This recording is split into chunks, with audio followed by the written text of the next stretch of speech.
Hey guys, and welcome to this episode of the Happy Knitting Podcast. My name is Julia and I'm coming to you from Germany. Today is Thursday, the 24th of August 2017. I made it through the intro. You don't want to know how many times I had to record this. So, let's get started. This is a podcast about knitting. If you're watching for the very first time, I really hope that you enjoy it. And if you're coming back, thank you ever so much. I really appreciate it. We're almost up to 2,500 subscribers to the podcast, which is insane. So thank you to everyone who has already subscribed, and if you haven't, maybe you should. So today is going to be a quick episode, as has been usual lately. You know the drill. It's busy. It's been actually ridiculously busy last week or this week, because I am alone at work, which means I have to manage everything and make sure that the office doesn't burn down. And for some reason I naively thought that would be quite relaxing because I'd be on my own, but it turns out that it's rather stressful. But everything is going well. I've just come back from work, so I'm super flushed and all over the place, but that's just the way it's going to be. So let's jump into the podcast stuff. Oh, I'm so out of this.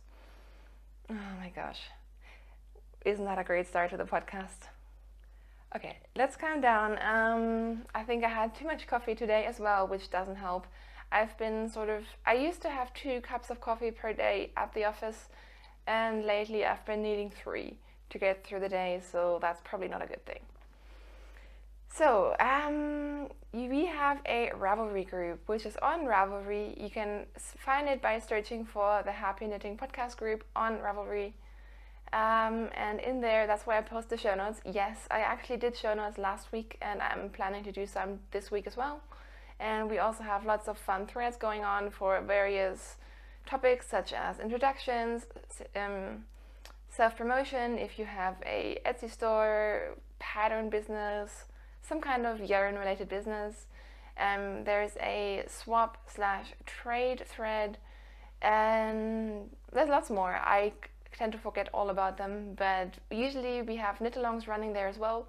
At the moment we only have our yearly knit-along, which is the One Ball with Love sock knit-along, I believe it's called. It's a knit-along to knit with balls of commercial sock yarn, and that's a knit-along without prizes or anything, so it's just sort of like a chatter thread to hang out.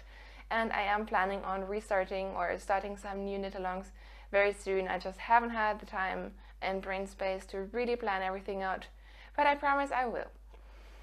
So let's just jump right into the nitty-gritty of the podcast. And for the first time in I don't know how long, ages, I don't have a finished object. I know, what?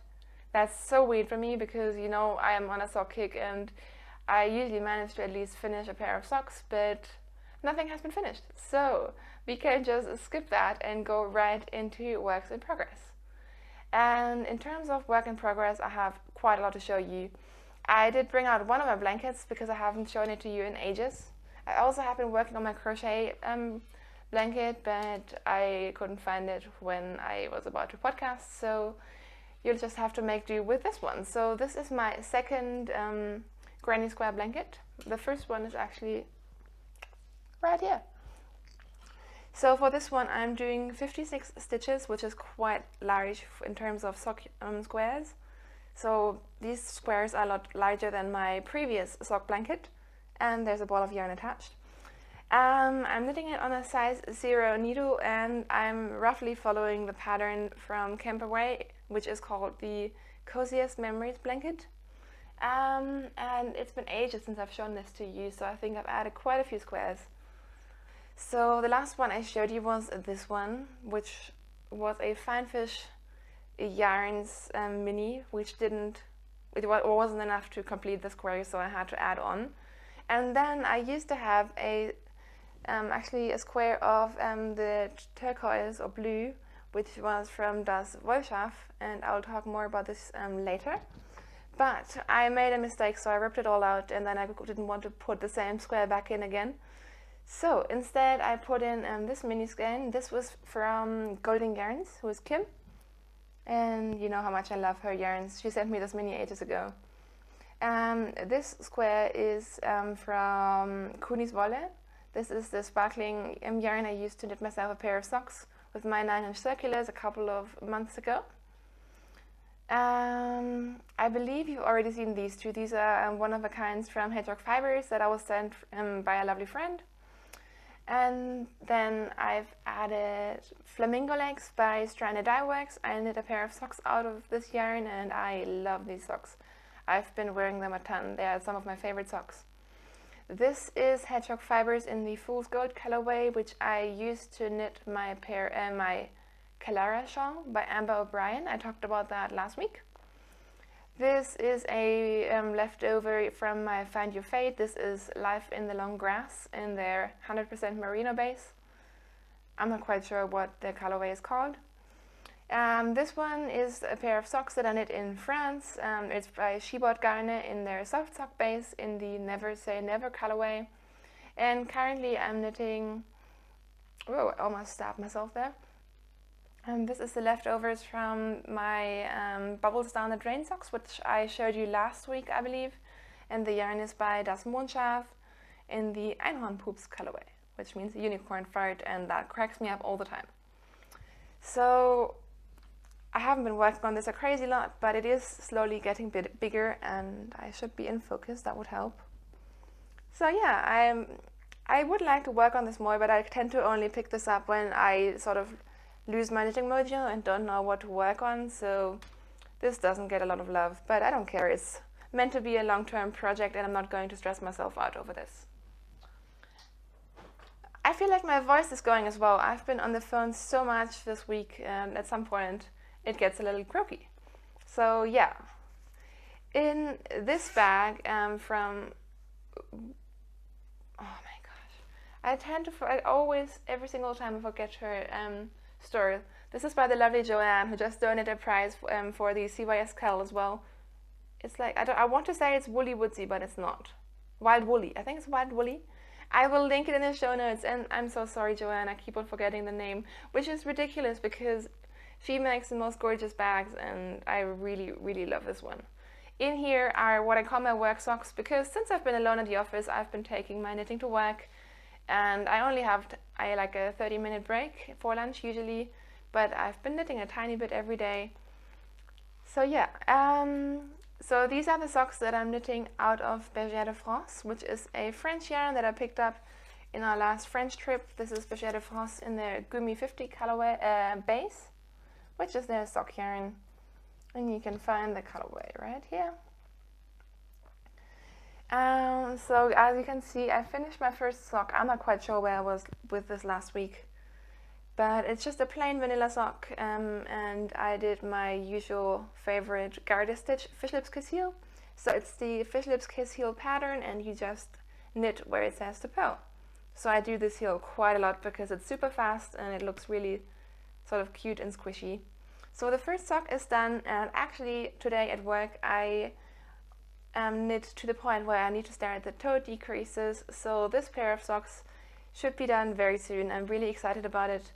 I'm thinking this pair might go to Kai if he wants these socks, because I feel like he would love them and they would fit him there on the bigger side anyways. And as you can see, I purposely did not match these because I just thought it would be fun, so I'm really happy with these. So that should be a finished object next week, otherwise I don't know what happened. Moving on, oh my gosh, I have so many socks. These socks didn't get very much love at all. These are the socks that I'm knitting for Kai. I only picked them up yesterday for the first time in like 10 days. These are the Vanilla Latte pattern, which is a free pattern on Ravelry. And the yarn that I'm using is by Atelier Franziska Uhl, which is this one. And I linked the yarn store where I got this last week. It's called Bonifacture, and they sell this yarn online as well. I'm not sure if she has her own online presence as well, but I love this yarn. I talked about it in detail, I think, last week, so I won't go into too much detail about it this week. And these two have contrasting heels because I needed sturdier yarn for the heels for Kai, and this yarn is crazy soft. So I just used some Lana Grossa tweed, which is really sturdy. In fact, it's so sturdy, I'm not sure if I want to knit a pair of socks for Kai out of the rest. But yeah, we'll see about that when it comes to that. So I should really work on these and just get them done. I'm not sure what's happening with them. And the light is crazy again, but you're all used to that by now. So, next I'm still working on my Spider-Groit socks, which is a pattern by Sarah of the Naughty Gnome podcast, and she is doing the Magical Melodies collection. I talked about this last week as well, and of course I will link it in the show notes, but the first sock is done. I'll actually show it to you the other way so you can see how the pattern is going across the foot. It's really pretty, isn't it? So I really enjoyed knitting this pattern. It flew. The first sock I think I knit in about 2 days. And the yarn is by Bärenwolle in her soft sock, or I think it's Barefoot sock is her base. It's her sock yarn base. And the colorway is Vogelhochzeit, and I don't have the tag to show you, but it is linked in my show notes. And this is where I am with the second sock, so I'm about halfway down the foot. My pattern is just sort of traveling across the foot as I right now. And I'm also hoping to get these off the needles relatively soon. But I'm loving the pattern, I'm loving the yarn, I'm just really enjoying this knit. And I think these might be some of my favorite socks I've ever knitted. They're so beautiful, and this colorway is just everything I want in life ever. So yeah, these are my Spider-Groit socks. Next, I cast on a new pair of socks, which was very, very unresponsible, let's say that. But I just really felt like it, and you know what? I knit a sock in a day. I literally finished this in 24 hours. This is the amazing yarn from Mustache Yarns in the Woodstock colorway, which I was sent to by the loveliest of viewers of my podcast. I still can't believe she sent me this. This is a very special colorway to me, and isn't this sock just gorgeous? It's 20 different stripes. It's in her merino sock base, and I just love this sock so much. So I've already started the second one, and you can see I'm close to where I'm going to put in the heel, but I'm going to do afterthought heels anyway, so I just have a long tube to knit. But this is just flying off the needles. I have no idea why. Probably to do with the stripes, but I love this yarn. I love the colors, I love the base, I love everything about this so much. And I can't wait to wear them. So that's my last pair of socks that I have to show you, and then I have one exciting non-sock project to show you next.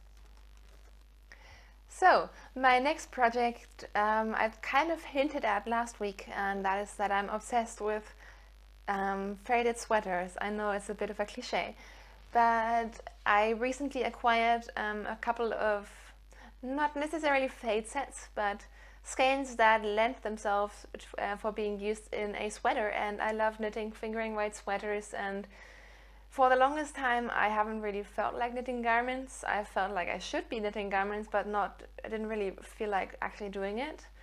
But suddenly the sweater bug is hitting me really hard, probably because fall is coming, and yes, I am one of those people who is really excited about fall. I just love everything fall, and by fall I don't only mean like the pretty yellow leaves, I also mean the rainy days, and everything about fall or autumn is just super exciting to me. So anyways, I decided to cast on a sweater, and I'm obsessed with it.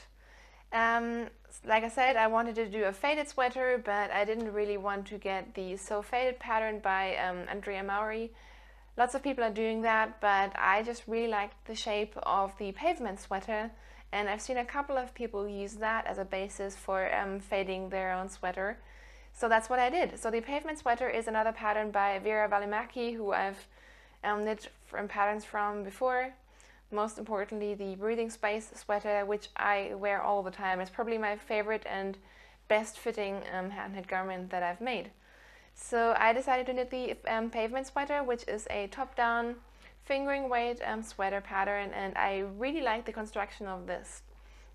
It's really clever. I don't want to give anything away, but I've tried this on, and this is probably also the best fitting sweater that I've ever knit so far, so I kind of have this idea of knitting just a ton of these.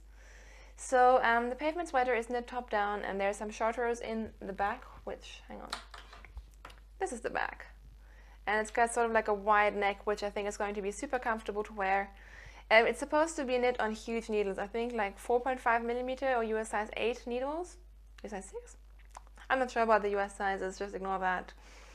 And I swatched with a US 4, and my gauge was still super off, which I expected because that seemed way too big for me. So I'm now knitting on a 3.5mm needle, and my gauge is still too big. But I don't really care because I was kind of in between sizes anyways. So I'm knitting the small size, which should come out in like a small to medium, which is perfect because I do want this to be sort of loose. And I did the garter stitch at the top. I think you're supposed to do like a 2.75mm needle, and I used a 2.5. So it's still relatively loose, but it's not super loose, which I like because I didn't want sort of like a gappy fabric. And as you can see, I'm using 3 colors. I've used the orange first because I like to knit faded sweaters with the lightest color at the top.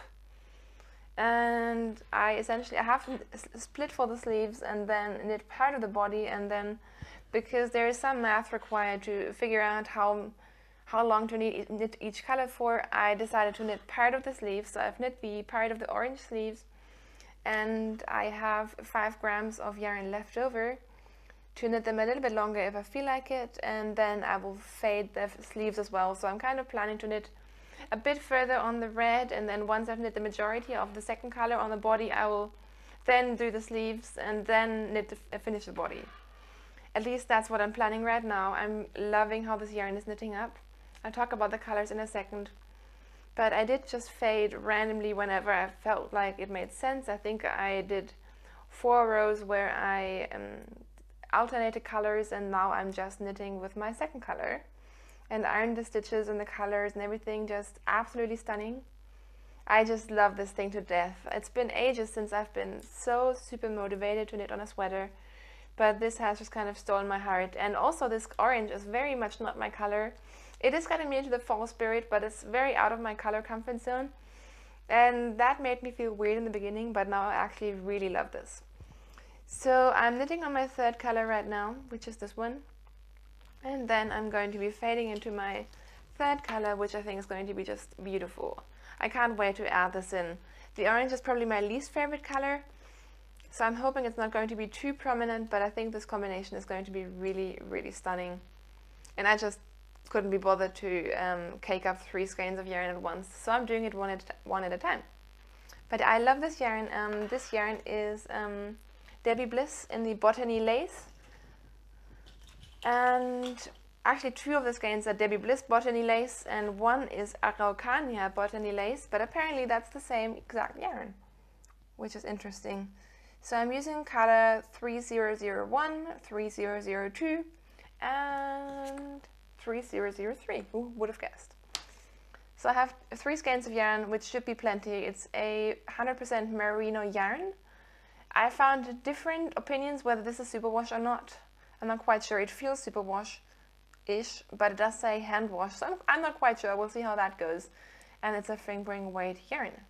So I'm really loving this. I love playing with the colors, and I'm planning like a whole wardrobe of these sweaters. I am, like I mentioned before, planning on doing sort of like I want to have a sweater drawer of hand-knit sweaters, and most of the sweaters that I've knit in the past I don't really wear because they don't fit well, or I don't like them, or I don't like the colors. So I have this idea of maybe sorting out some of my old hand-knit sweaters and making a beautiful new sweater wardrobe, which I will love to wear, and I'm just really excited by the prospect. So that's it for my works in progress. That's all of my knitting I have to show you.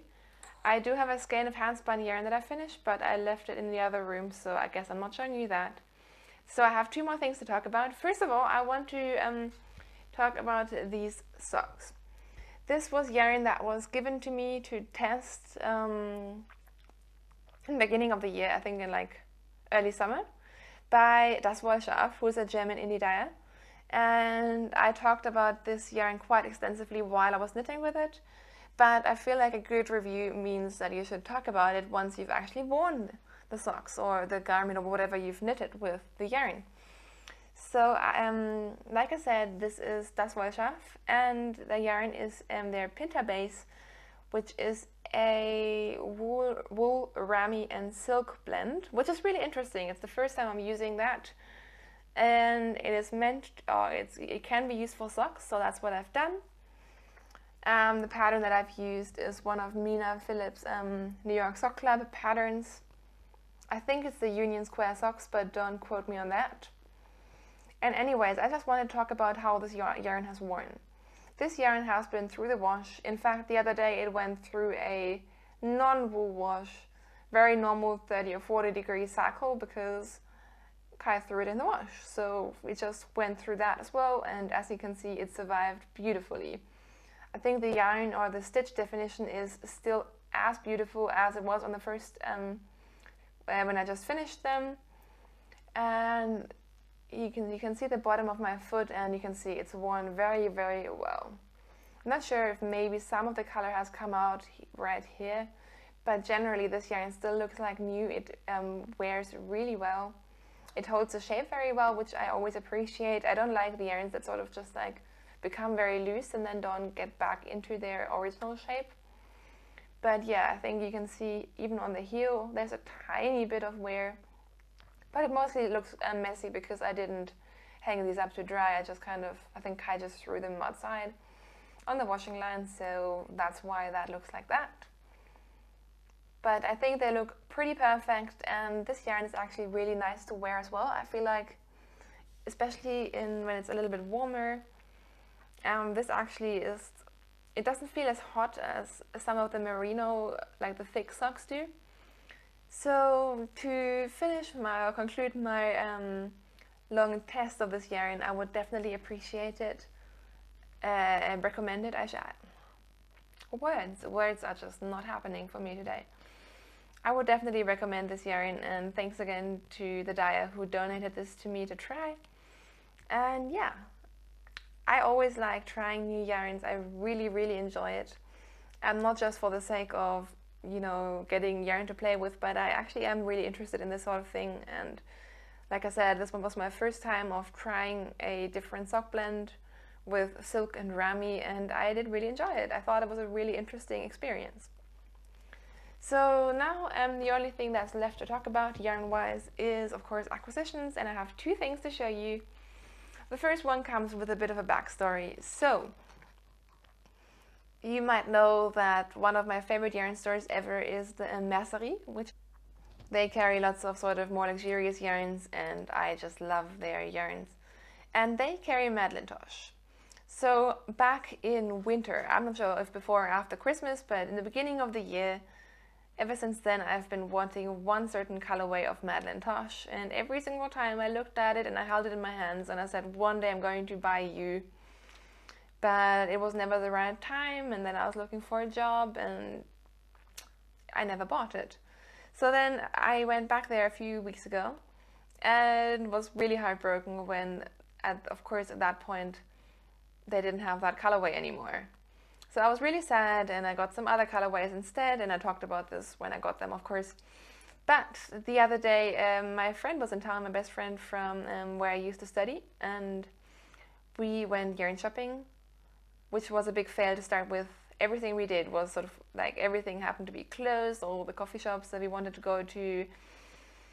So we took the underground to Mercerie, and then kind of stopped in the coffee shop and had coffee, and then suddenly I realized, well, doesn't that shop close at 2 o'clock on Saturday? And it did, and it was after 2 o'clock, and I was really heartbroken. But we stopped by just to see if it was actually closed, and lo and behold, the owner was there, and she said, oh, you have a quick look, that's fine, I'm here for another 5 minutes. And that's when I spotted the yarn again. So this time, of course, I had to get it. Like the stars just aligned for me to have this yarn.